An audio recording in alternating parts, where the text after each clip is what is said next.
नमस्कार दोस्तों, मेरा नाम है राहुल मौर्य और स्वागत है आपका टॉप 1000 करंट अफेयर सीरीज में, जहां पर हम कवर करने वाले हैं 1000 सबसे महत्वपूर्ण करंट अफेयर के टॉपिक्स को, जो आईएएस और पीसीएस दोनों परीक्षाओं के लिए समान रूप से महत्वपूर्ण हैं। इसके अतिरिक्त यदि आपको इस चैनल पर मिलने वाली किसी भी प्रकार की पीडीएफ की जानकारी चाहिए, तो आप नीचे कमेंट बॉक्स के पहले कमेंट में जो लिंक दिया हुआ है उस पर क्लिक कर सारी जानकारी प्राप्त कर सकते हैं। दोस्तों, इस सीरीज में अब तक 140 टॉपिक कवर किए जा चुके हैं, यानी कि 14 पार्ट इस सीरीज के आ चुके हैं। और अगर इन्हें अभी तक आपने नहीं देखा है तो जाकर जरूर देख लीजिए। थोड़ा ऐसा कीजिएगा, स्पीड बढ़ा लीजिएगा, 1.5 की स्पीड में देख लीजिएगा।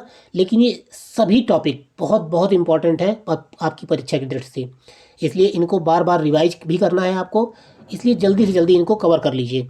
चलिए बढ़ते हैं आज के पहले टॉपिक की ओर। आज का पहला टॉपिक है ब्लैक कार्बन। तो अभी ये ब्लैक कार्बन चर्चा में क्यों है?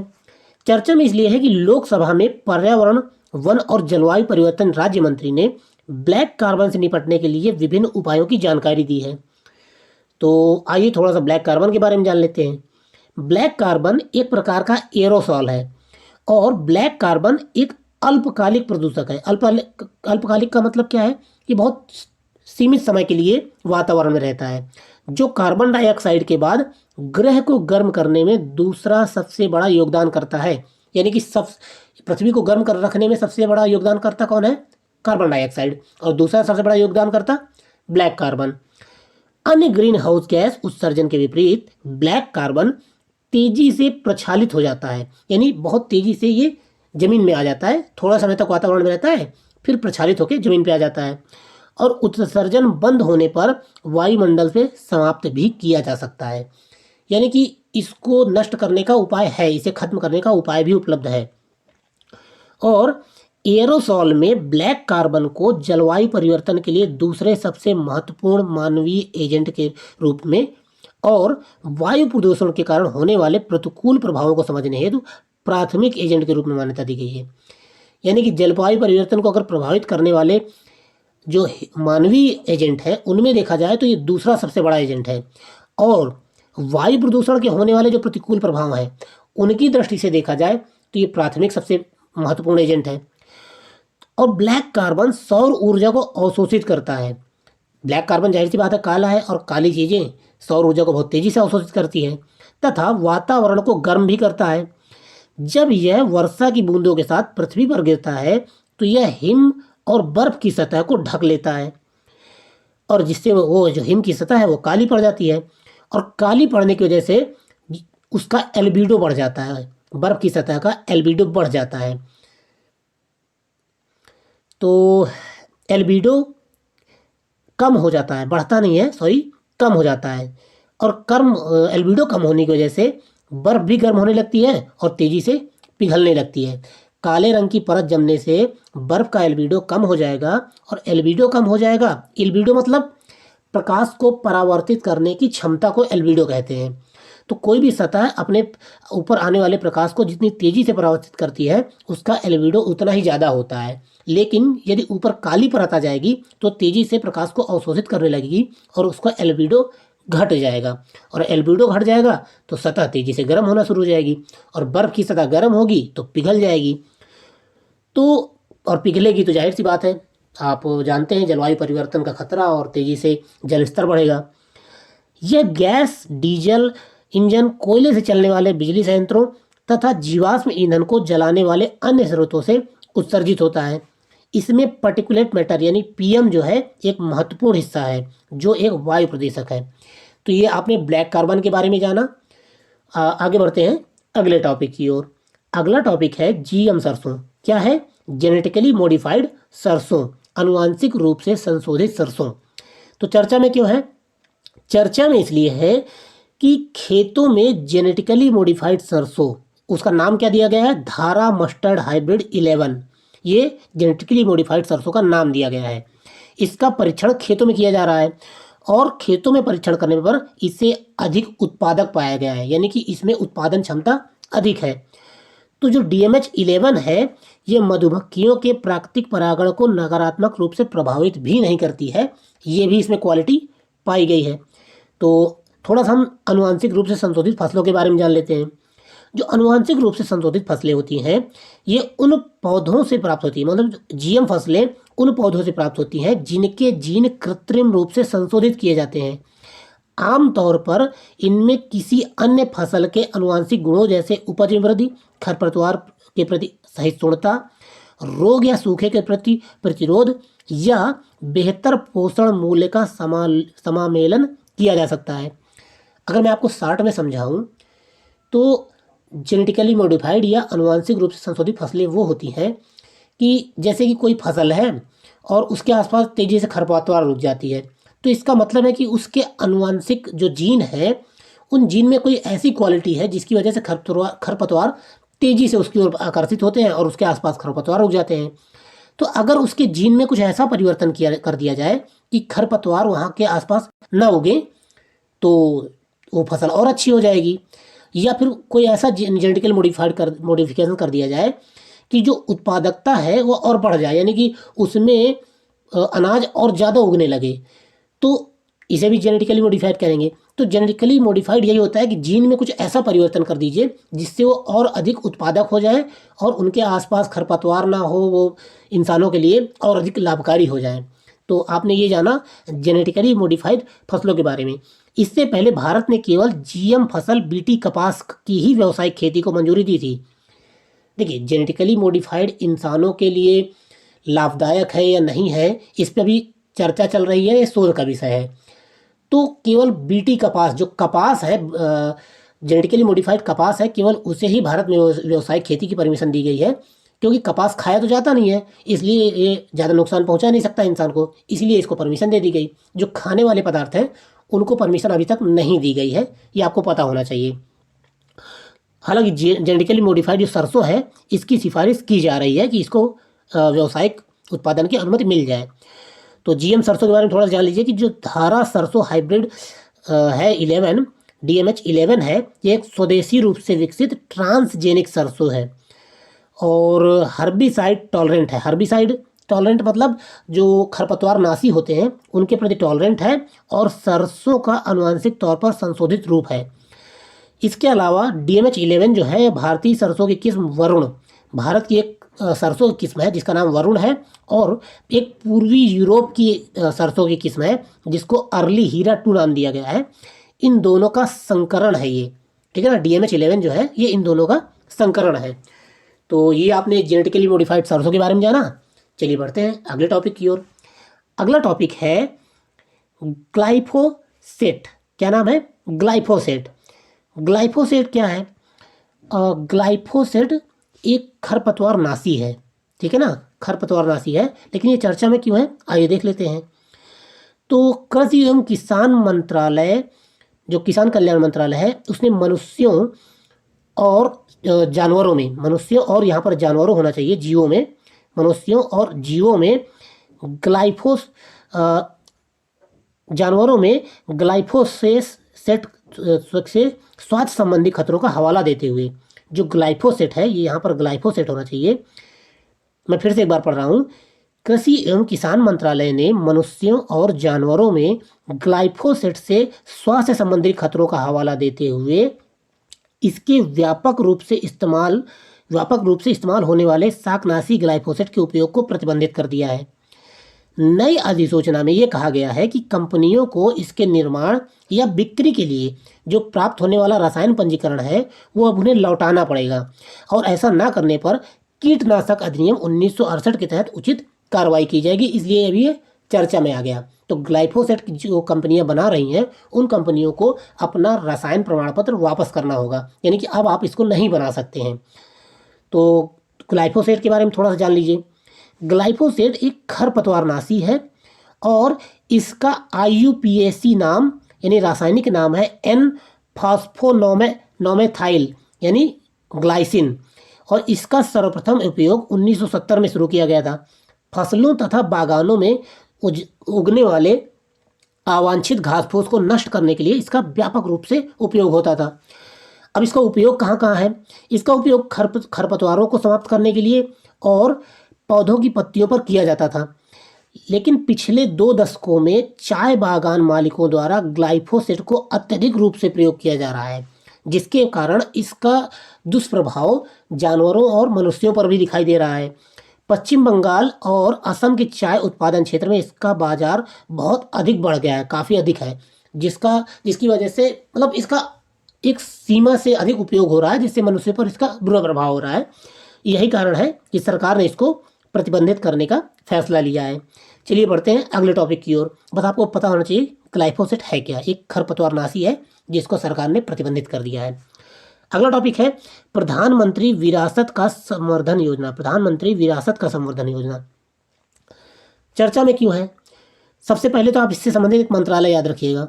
मंत्रालय है अल्पसंख्यक कार्य मंत्रालय, ठीक है ना। तो अभी इसने क्या किया है कि प्रधानमंत्री कौशल को काम, एक पहले एक योजना चलती थी प्रधानमंत्री कौशल को काम कार्यक्रम, तो इस कार्यक्रम को प्रधानमंत्री विरासत का संवर्धन योजना में के रूप में नाम दे दिया गया है। यानी कि पहले एक योजना कौन सी चल रही थी अल्पसंख्यक कार्य मंत्रालय की? प्रधानमंत्री कौशल को काम कार्यक्रम, ये पूरा नाम है। पहले एक योजना चल रही थी, अब इसी योजना को नया नाम दे दिया गया है प्रधानमंत्री विरासत का संवर्धन।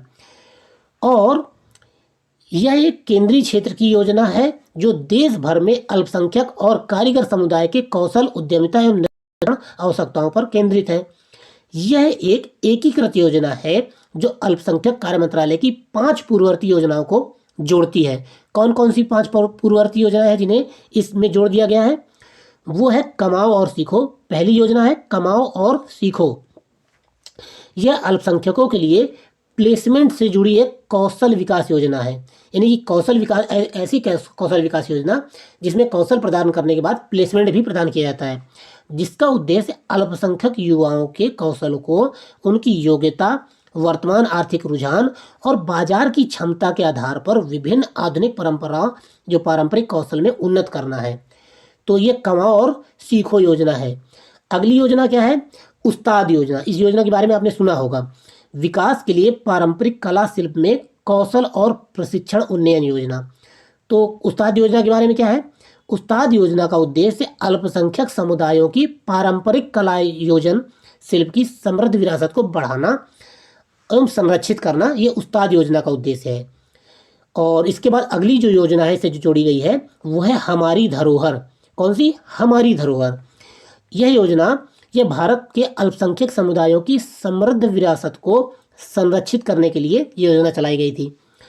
और जो चौथी योजना है वो नई रोशनी। इसके बारे में आपने सुना होगा।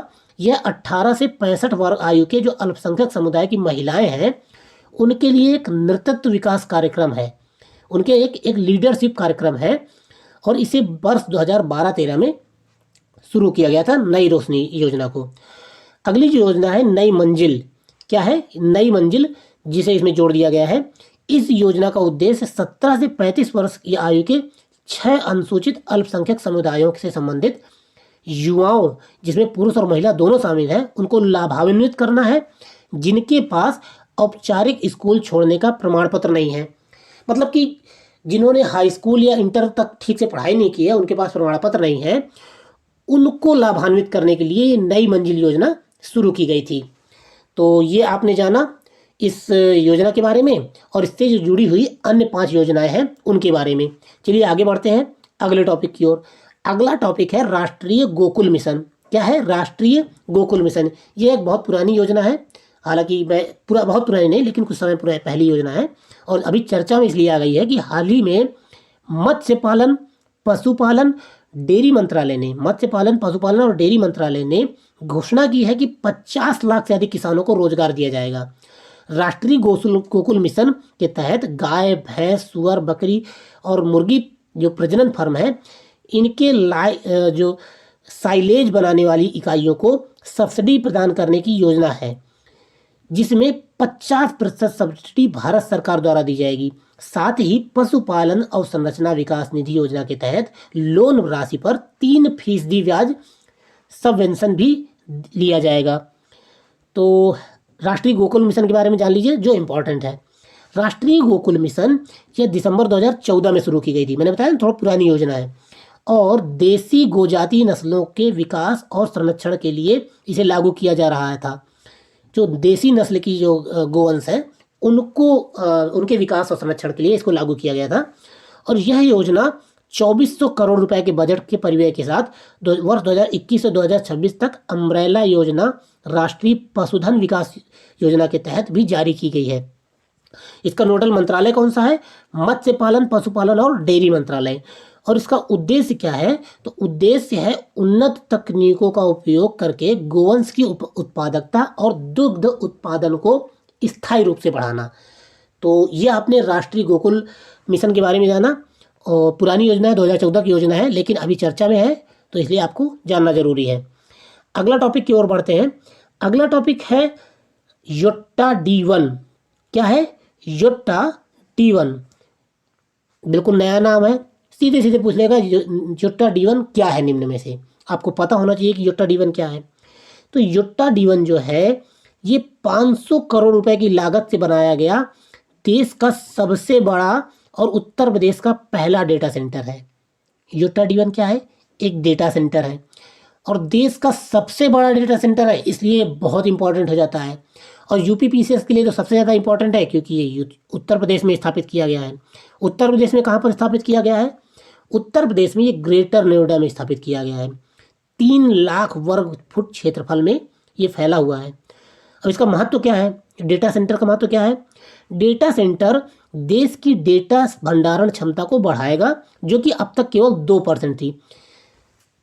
आजकल ढेर सारा डेटा जनरेट हो रहा है इंटरनेट में, यूट्यूब और सोशल मीडिया, और आप जो अपना आधार कार्ड देते हैं, आधार कार्ड का ढेर सारा डेटा है, और आप जो स्वास्थ्य के लिए स्वास्थ्य संबंधी आंकड़े उपलब्ध होते हैं उनका ढेर सारा डाटा, तो हर तरह का डेटा है।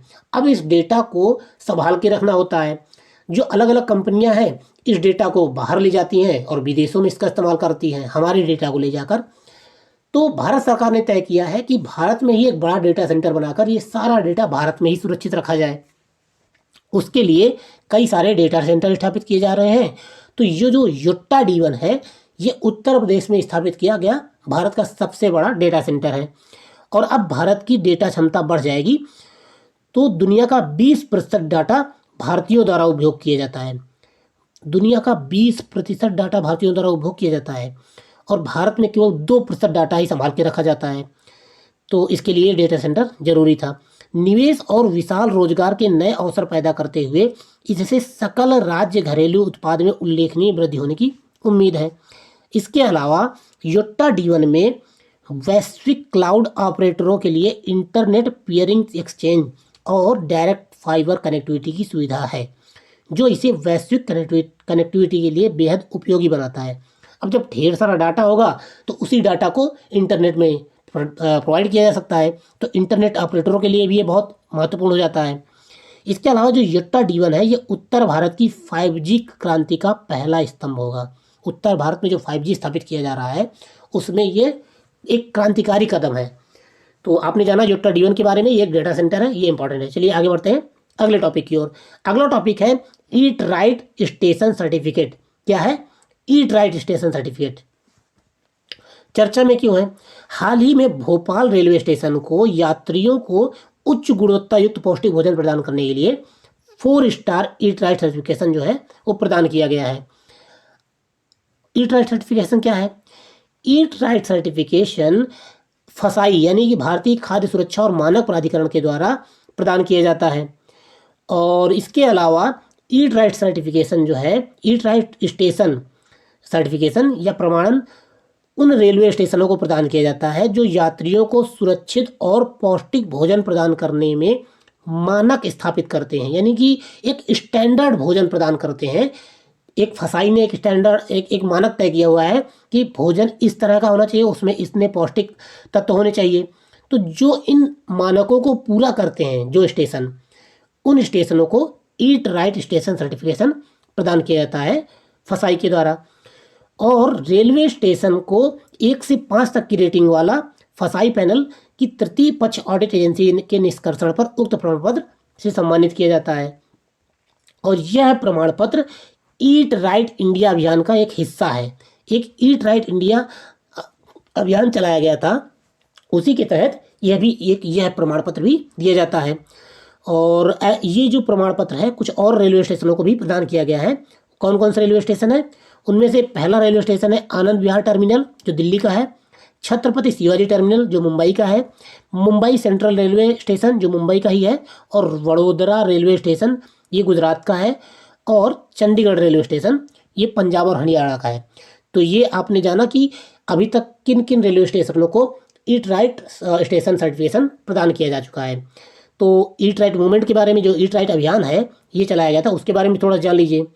तो ईट राइट मूवमेंट जो है ये सभी भारतीयों हेतु सुरक्षित, स्वस्थ और टिकाऊ भोजन सुनिश्चित कर देश की खाद्य प्रणाली को बदलने के लिए भारत और फसाई की एक पहल है। इसकी टैगलाइन है सही भोजन बेहतर जीवन। टैगलाइन क्या है? सही भोजन बेहतर जीवन। ईट राइट इंडिया राष्ट्रीय स्वास्थ्य नीति 2017 से जुड़ा हुआ है और जिसमें आयुष्मान भारत, पोषण अभियान, एनीमिया मुक्त भारत और स्वच्छ भारत मिशन जैसे प्रमुख कार्यक्रमों पर ध्यान केंद्रित किया गया है। तो ये आपने जाना ईट राइट सर्टिफिकेशन के बारे में और ईट राइट मूवमेंट के बारे में भी। चलिए आगे बढ़ते हैं अगले टॉपिक की ओर। अगला टॉपिक है एससीओ परिषद के प्रमुखों की बैठक। एससीओ परिषद के जो प्रमुख हैं उनकी बैठक हुई है, तो अभी ये चर्चा में है। एससीओ मतलब संघाई सहयोग संगठन, या तो संघाई सहयोग संगठन के जो शासनाध्यक्षक हैं उनके बैठकों की मेजबानी चीन ने की थी अभी हाल ही में। और तो ये चर्चा में आया। चर्चा में रहने का दूसरा जो मुख्य कारण है वह यह है कि संगठन के व्यापार और आर्थिक एजेंडे पर ध्यान केंद्रित करने एवं एससीओ के वार्षिक बजट को मंजूरी देने के लिए एससीओ के शासनाध्यक्षों की बैठक सालाना आयोजित की जाती है। और जो सबसे मेन इंपॉर्टेंट बात है जो आपको अब याद रखनी है वो बात यह है कि भारत ने वर्ष 2023 के लिए एससीओ के अध्यक्ष के रूप में पदभार संभाला है। 2023 में भारत का एससीओ का अध्यक्ष कौन हो जाएगा? भारत हो जाएगा। इसलिए आपको एससीओ के बारे में सारी जानकारी होनी चाहिए क्योंकि अब एससीओ एक इम्पॉर्टेंट संगठन है करंट अफेयर की दृष्टि से। तो 2023 के मध्य में दिल्ली में एक शिखर सम्मेलन में सभी एससीओ देश के जो नेता हैं उनकी मेजबानी भारत करेगा। और इससे पहले जो एससीओ शिखर सम्मेलन था ये कहाँ पर हुआ था? ये उज्बेकिस्तान के समरकंद में आयोजित हुआ था। उज्बेकिस्तान के समरकंद में एससीओ का 2022 का शिखर सम्मेलन आयोजित हुआ था और 2023 में भारत में आयोजित होगा। तो थोड़ा सा अब इम्पॉर्टेंट बात एससीओ के बारे में जान लेते हैं। यह एक स्थायी अंतर सरकारी संगठन है, अंतर्राष्ट्रीय संगठन है, स्थायी है और अंतर सरकारी है। पहली बात, इसकी स्थापना कब की गई थी? 2001 में। एससीओ चार्टर 2002 में हस्ताक्षरित किया गया था और 2003 में लागू किया गया था। यह एक यूरेशियाई राजनीतिक, आर्थिक और सैन्य संगठन है जिसका लक्ष्य इस क्षेत्र में शांति, सुरक्षा और स्थिरता बनाए रखना है। आपने इसका लक्ष्य जाना। अब हालांकि इसे एक और मतलब कहना नहीं चाहिए, लेकिन इसे उत्तर अटलांटिक संधि जो नाटो है, जो उत्तर अटलांटिक संधि संगठन है नाटो, उसके प्रतिकार के रूप में देखा जाता है, लेकिन ऐसा है नहीं। ठीक है ना, बस ऐसा कहा जाता है कि ये नाटो के प्रतिकार के रूप में है, लेकिन ऐसा नहीं है। तो इसमें 9 सदस्य जो है वो आर्थिक सुरक्षा और ब्लॉक है और 9 सदस्यीय आर्थिक सुरक्षा ब्लॉक है और तथा सबसे बड़े अंतर क्षेत्रीय अंतर्राष्ट्रीय संगठनों में से एक है ये। और इसकी आधिकारिक भाषाएं कौन सी हैं एससीओ की? तो रूसी और चीनी इसकी आधिकारिक भाषाएं हैं। और एससीओ का सचिवालय कहाँ है? तो बीजिंग में है। आपने एससीओ के बारे में जो मेन फैक्ट है वो जाने और हर हाल में इसके बारे में पता कर लीजिएगा। हाँ, इसके सदस्य देश कौन कौन से हैं ये आप मुझे कमेंट बॉक्स में बताइए क्योंकि सदस्य देशों के बारे में पक्का पूछा जाएगा। चलिए आगे बढ़ते हैं अगले टॉपिक की ओर। अगला टॉपिक है बिम्स्टेक के कृषि मंत्रियों की दूसरी बैठक। बिम्स्टेक के कृषि मंत्रियों की अभी दूसरी बैठक हुई है तो इसलिए चर्चा में है। तो कहाँ पर हुई है? हाल ही में भारत ने बंगाल की खाड़ी बहुक्षेत्रीय तकनीक एवं आर्थिक सहयोग उपक्रम की दूसरी कृषि मंत्री स्तरीय बैठक की मेजबानी की है। इसकी मेजबानी किसने की है? भारत ने की है। बिम्स्टेक कृषि सहयोग 2023 से 2027 तक इसको मजबूत करने के लिए एक कार्य योजना को अपनाया गया है। इसी जो बैठक हुई है इस बैठक में बिम्स्टेक कृषि सहयोग 2023 से 2027 तक इसको मजबूत करने के लिए कार्य योजना को अपनाया गया है। तो अब बिम्स्टेक के बारे में थोड़ा जान लीजिए। बिम्स्टेक एक क्षेत्रीय संगठन है जिसमें 7 सदस्य देश शामिल हैं। कितने 7 सदस्य हैं? 7 सदस्य हैं। कौन कौन सदस्य देश हैं इसमें? इसमें 5 दक्षिण एशिया से हैं। दक्षिण एशिया से कौन कौन है? बांग्लादेश है, भूटान है, भारत, नेपाल और श्रीलंका। ये 5 दक्षिण एशिया के देश हैं और 2 देश पूर्व एशिया से हैं, दक्षिण पूर्व एशिया से हैं। कौन कौन? म्यांमार और थाईलैंड। तो कुल 7 सदस्य देश हो गए। यह उप क्षेत्रीय संगठन 6 जून 1997 को बैंकॉक घोषणा के माध्यम से अस्तित्व में आया था। तो ये कब स्थापित हुआ था? 1997 में बैंकॉक घोषणा से ये अस्तित्व में आया था बिम्स्टेक। और जो बिम्स्टेक है इसका विस्तार कितना है, यानी कि विश्व में इसका हिस्सा कितना है? तो बिम्स्टेक जो है 1.5 बिलियन लोगों की जनसंख्या वाला और 2.7 ट्रिलियन अर्थव्यवस्था के साथ संयुक्त सकल घरेलू उत्पाद के साथ, यानी जीडीपी, अगर पूरे बिम्स्टेक की जीडीपी देखी जाए तो 2.7 ट्रिलियन है। और इसके अलावा वैश्विक आबादी का 22% हिस्सा बिम्स्टेक के अंतर्गत आता है। और बिम्स्टेक का सचिवालय कहाँ है? बहुत इंपॉर्टेंट, ढाका में है। ये आपको याद रखना है। चलिए बढ़ते हैं अगले और आखिरी टॉपिक की ओर। आखिरी टॉपिक है 19वां आसियान भारत शिखर सम्मेलन। भारत और आसियान का हर साल एक शिखर सम्मेलन होता है। ये 19वां शिखर सम्मेलन था। चर्चा में क्यों है? चर्चा में इसलिए है कि भारत के उपराष्ट्रपति ने नामपेन, कंबोडिया की जो राजधानी है नामपेन, कंबोडिया में नामपेन में 19वां आसियान भारत शिखर सम्मेलन हुआ था। उसमें हिस्सा किसने लिया है? उपराष्ट्रपति जी ने हिस्सा लिया है। और ये दक्षिण पूर्व एशियाई जो राष्ट्र संघ है आसियान, इसके बारे में आप थोड़ा सा जान लीजिए। आसियान के बारे में थोड़ा सा जानना जरूरी है। तो आसियान एक दक्षिण और क्षेत्रीय समूह है। आसियान एक क्षेत्रीय समूह है जो आर्थिक, राजनीतिक और सुरक्षा सहयोग को बढ़ावा देता है। इसकी स्थापना कब हुई थी? आसियान की स्थापना 1967 में हुई थी। कब? 1967 में। और इसके अलावा इसमें सदस्य देश कौन कौन से थे? जो शुरुआत में जब इसकी स्थापना हो रही थी तब सदस्य देश बैंकॉक, थाईलैंड के बैंकॉक में इसकी स्थापना हुई थी। और तब इसके सदस्य देश इंडोनेशिया, मलेशिया, फिलीपींस, सिंगापुर और थाईलैंड हुए थे। और इसके बाद इसके जो सदस्य राष्ट्र हैं अंग्रेजी के नामों के वर्णन क्रम के अनुसार इनकी अध्यक्षता करते हैं, यानी कि अंग्रेजी के नाम के अक्षर के आधार पर क्रम से इनकी अध्यक्षता होती है। इसके अलावा आसियान जो देश हैं इनकी कुल आबादी 650 मिलियन है और इनका कुल संयुक्त सकल घरेलू उत्पाद यानी जीडीपी 2.8 ट्रिलियन अमेरिकी डॉलर है। तो आसियान के सदस्य कौन कौन से हैं? 10 सदस्य देश हैं। आपको 10 के नाम याद होने चाहिए। कौन कौन से? Brunei, Cambodia, Indonesia, Laos, Malaysia, Myanmar, Philippines, Singapore, Thailand और वियतनाम। ये 10 देश हैं। 10 के नाम आप याद कर लीजिएगा। तो ये आज के टॉपिक रहे। टोटल 10 टॉपिक हमने कवर कर लिए हैं। मिलते हैं अगले पार्ट में अगले टॉपिक्स का। धन्यवाद।